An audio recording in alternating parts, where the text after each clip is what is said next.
Good morning, everyone. Some of you might recall my first presentation in Greenville, South Carolina in 2019. Back then, the project was still in full development and the reconstructions in progress. This year, I'd like to present you the final results and demonstrate a glimpse of how the original instrument might have looked and sounded like.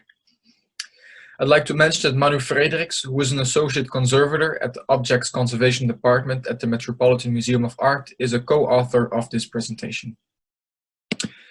The 1720 piano, built by Bartolomeo Cristofori, currently preserved in the Metropolitan Museum of Art, is the oldest of three surviving pianos made by Cristofori, who invented the piano hammer mechanism around 1700. Currently, over 300 years old, it is the oldest piano in existence and is still in a playing condition. However, many of its current aspects are very different than when the instrument left Cristofori's workshop. Over time, the instrument suffered many alterations. Modifications, repairs, and restorations kept the instrument in use, drastically altering the piano's design. It was Kerstin Schwarz, a leading specialist on Cristofori, who encouraged me to embark on this project.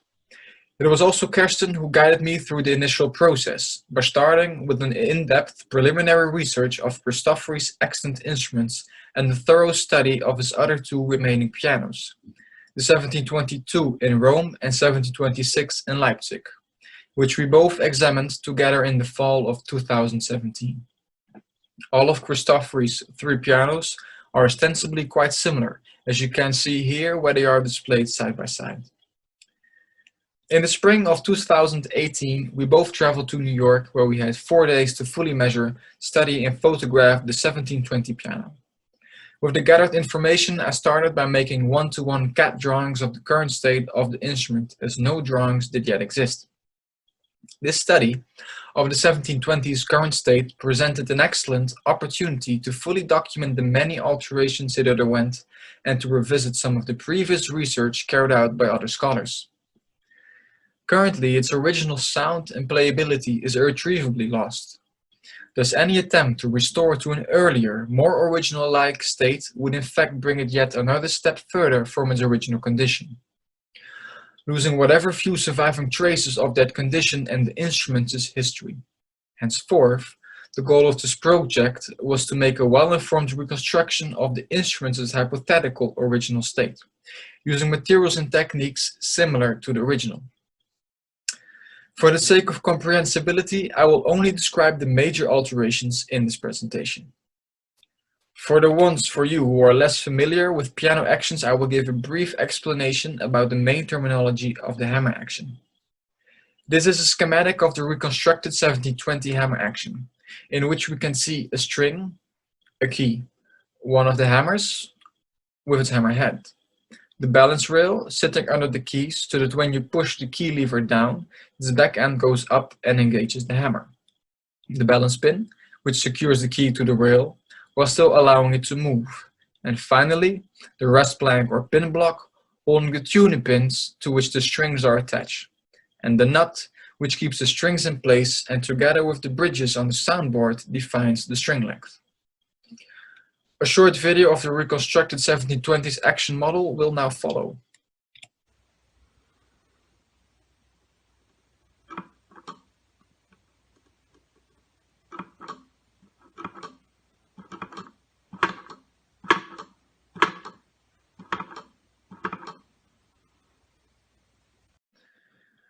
Previous scholars have already pointed out that its current keyboard range, going from C in the bass to F3 in the treble, is not original, and that originally the keyboard range used to go from F, G, A to C3. While the total number of keys remained the same, this change from a range lacking the lowermost chromatic keys to the current fully chromatic range favored more notes in the treble over the non-chromatic bass. This reflects changes in musical practice in keyboard instrument design taking place during the 18th and 19th centuries. Close examination of the keyboard and its frame shows that to change the compass, the entire keyboard and balance rail were shifted to the left, making C the lowest note. This can clearly be seen by looking at the balance rail and the keys. In what appears to be the original numbering, we can see that the pin for the current first key in the bass is numbered 6, If we look at the other end of the balance rail, we see that the original bass section was added in the treble. We can also see various plugged holes. Mapping these does indeed reveal the original F, G, A to C3 layout, here represented in blue. The original 5 bass keys were reshaped and repurposed in the treble, which was made fully chromatic by turning one of the natural keys into a chromatic key. This change in compass had far-reaching consequences for the piano's overall design, sound, and appearance. As when we compare the 1720 piano to the other two Cristofori pianos, we notice that it doesn't display the same elegant, elongated outline of these later instruments, which is a common feature for Italian keyboard instruments of that period. This is especially obvious when looking at the tail end. By calculating the theoretical string lengths for the original compass, based upon measurements and calculations of Cristofori's extant instruments, it becomes in fact clear that originally the case would have been quite a bit longer. When the compass was changed, the original long tail of the case, which used to house the long bass strings, became superfluous and was thus shortened. Followingly, the bridge was moved close to the keyboard in order to accommodate the now shorter string scaling. The cut-off section of the original long straight side, called the spine, was reused to close the now wider tail end.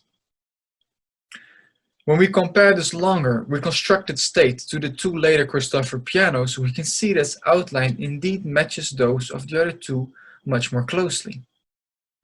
The reconstruction of the case's length, the soundboard and the bridges is mostly based upon studying Cristofori's extant instruments, since unlike traces found from changes to the keyboard, unfortunately, there is not much more evidence left within the piano itself to suggest what its original soundboard and bridges would have looked like, as many of the original parts were replaced in a rather invasive restoration carried out in the museum in the 1930s.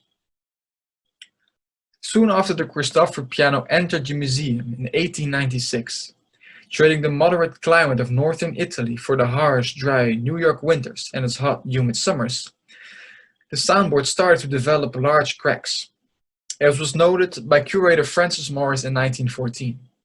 By 1938, the eminent musicologist Kurt Sachs, who was hired by the museum to advise on the musical instrument collection, deemed the damages so bad that he decided to have the piano thoroughly restored. During this restoration, not only the soundboard and its bridges were replaced, but also the piano's bottom and the rest plank holding the tuning pins. All but the rest plank and a small fragment of the original soundboard was disposed of, erasing much evidence of the instrument's original construction as well as earlier alterations. But nevertheless, the small remnant fragment of the soundboard gives us some information of its original position and thickness, as well as a hint for the positioning of some of the soundbars. Likewise, we were also able to study the preserved rest plank in great detail, which, its unusual design, also raised some questions. A traditional rest plank, as seen here in a schematic of Cristofori's 1722 harpsichord, consists of a rigid wooden block positioned above the keyboard, where the strings are attached to the tuning pins at the top. The keyboard is positioned in the space under it, here visualized in blue. A novel approach used by Cristofori in the 1722 and 1726 pianos was to make an inverted rest plank, with the strings attached to the tuning pins on the underside, bringing them close to the hammers for improved playability, whilst securing the strings onto the nut to avoid strings from buzzing upon the impact of the hammers. The rest plank found in the 1720 piano, however, shows a much different approach, using the more traditional design of strings attached on the upper side, but with special recesses cut out of its underside, allowing the hammers and their shanks to get close to the strings. But since the space for the hammer action could not be compromised too much, as the mechanism needs space to function properly, and the hammers had to stay relatively close to the strings for the sake of playability, this rest plank in the 1720 piano could not be too thick, hence the sturdy reinforcement along its front. Since this design is so different from the other two, and given the fact that this piano underwent some drastic changes, it has led to two different hypotheses about its reconstruction. Hypothesis 1. The preserved rest plank is the original as designed by Cristofori in 1720. However, the dissimilarity with the later models would suggest that Cristofori was still very much experimenting with the design of his pianos using a variety of methods to achieve an optimal playability. This hypothesis is based on the physical evidence we have found in the instrument itself, although much of the original material is missing or heavily altered. Hypothesis 2.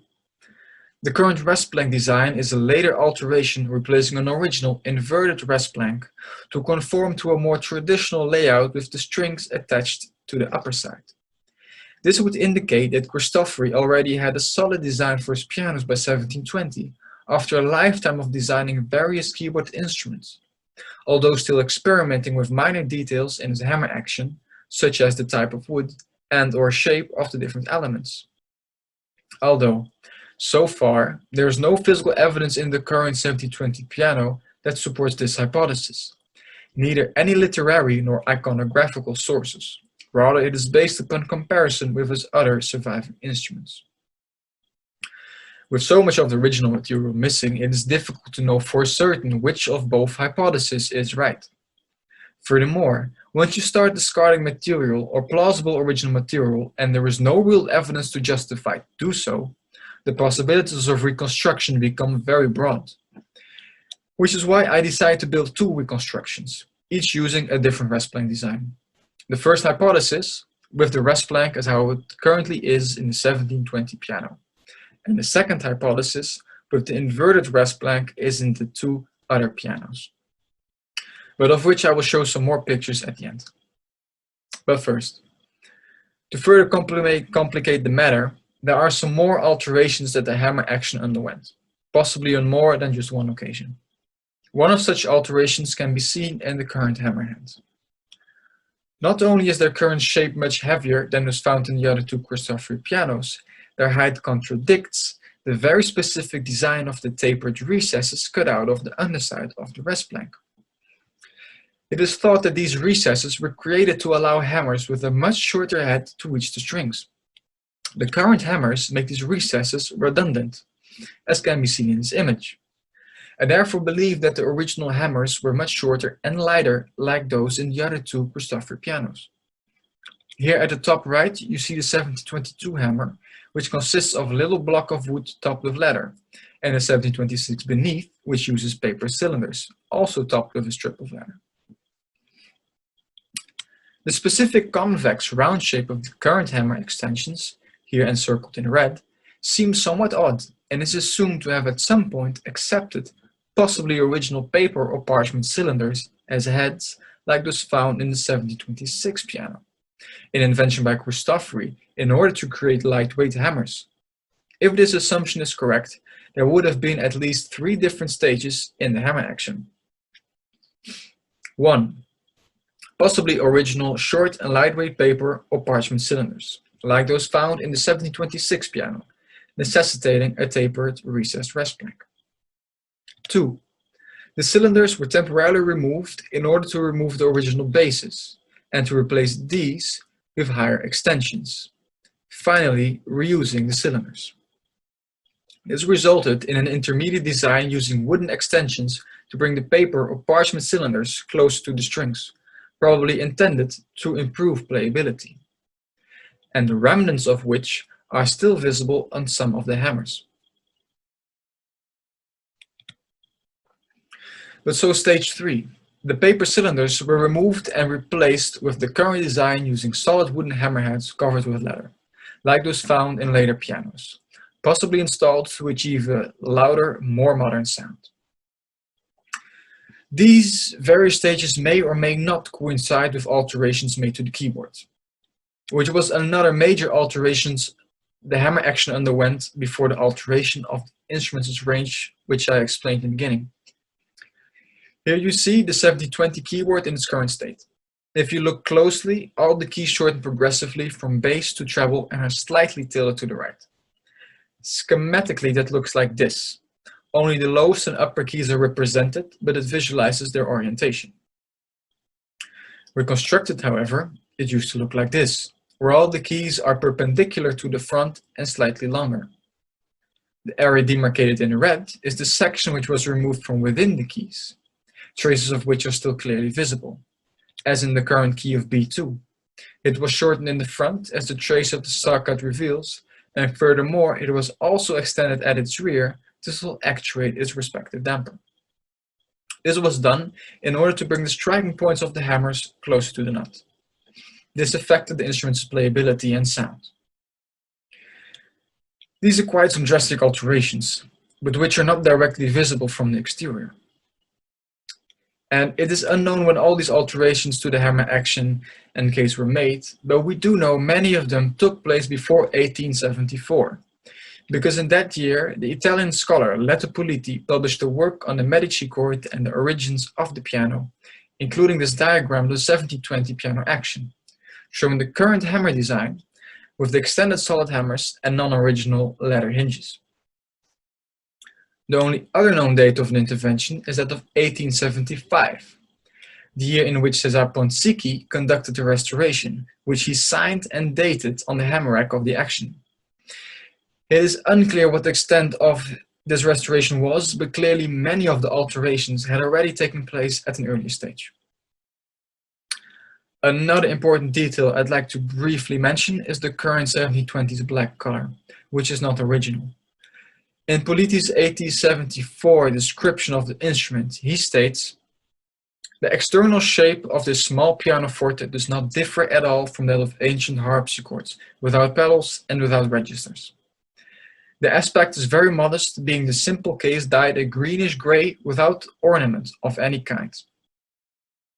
By the time that Elizabeth Crosby Brown acquired a piano for the museum in 1896, the case had been painted black and is described as such in the catalogue of the Crosby Brown collection of musical instruments published in 1903.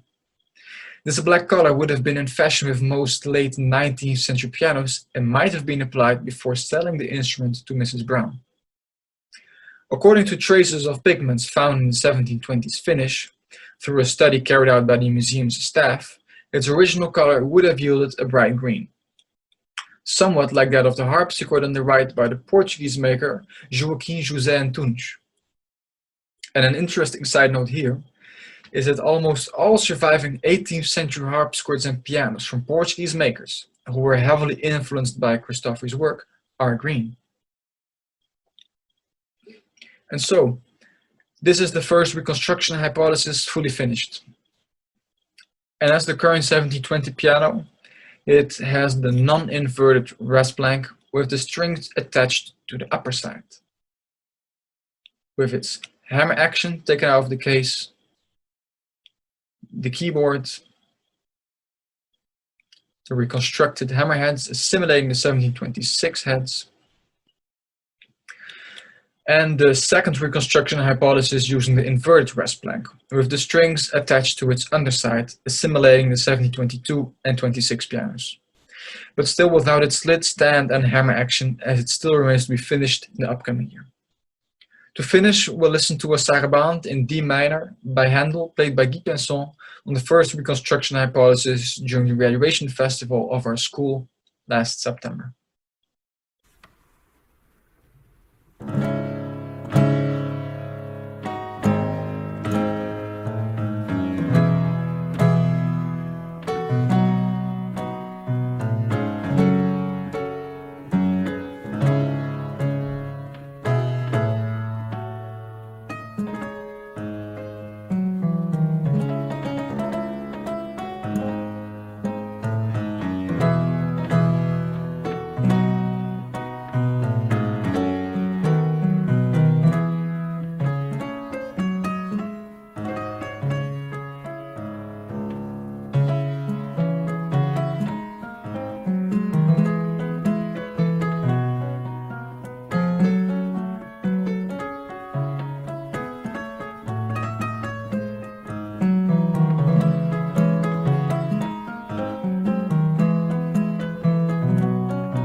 Recordings of the original 7020 piano can be found on YouTube on the channel of the Met, which I would invite you and encourage you to listen to try to hear the difference between the original and Reconstruction.